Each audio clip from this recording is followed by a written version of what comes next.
ఉద్దేశంలో నా వ్యక్తిగతంగా చెప్పేది ఏంటంటే ఈ దేశ పౌరుడిగా నేను బతికున్నానని రుజువు చేసుకోవాలి. ఆ విషయంలో ప్రజల్ని అప్రమత్తం చేయాలి, అవేర్నెస్ తీసుకొని రావాలి అనే ఉద్దేశంతో దీన్ని ఏర్పాటు చేశాం. దీనికి మరి చాలా మంది పెద్దలు అక్కినేని వనస గారు స్వయంగా వారు సిపిఐకి రాజకీయాలు చెత్త రాజకీయాల గురించి చూపించుకోవాలి.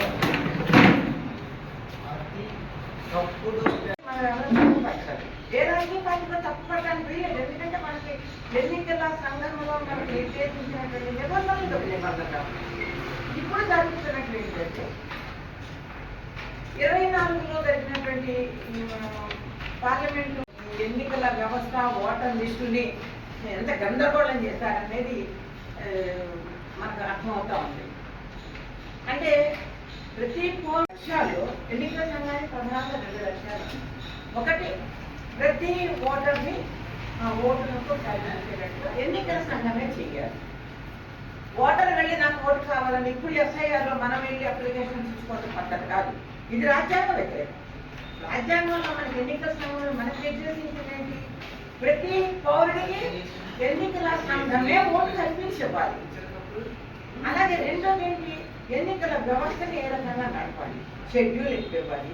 ఆ షెడ్యూల్ని ఎన్ని రోజులకి ముందు ఇవ్వాలి, దాన్ని ఎలా నడపాలి, కూడా ఏమి సైలెంట్గా ఏ రకమైనటువంటి తీర్పులు ఇవ్వలేదు, సైలెంట్గా ఉంది.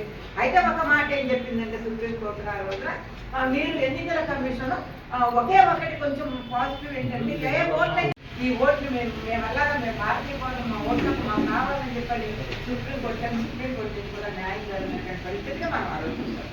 అలాగే మొన్న మనకి వెస్ట్ బెంగాల్ 150 ఏవైతే వెస్ట్ బెంగాల్లో ఓట్లు తొలగించారో ఆ తొలగించినటువంటి ఓట్లు కన్నా కూడా మెజారిటీ తక్కువ వచ్చింది. గెలిచినటువంటి 90 మంది అభ్యర్థులు ఒక 150 కాన్స్టిట్యున్సీస్ వాళ్ళు రివైజ్ చేసి మొత్తం అంతా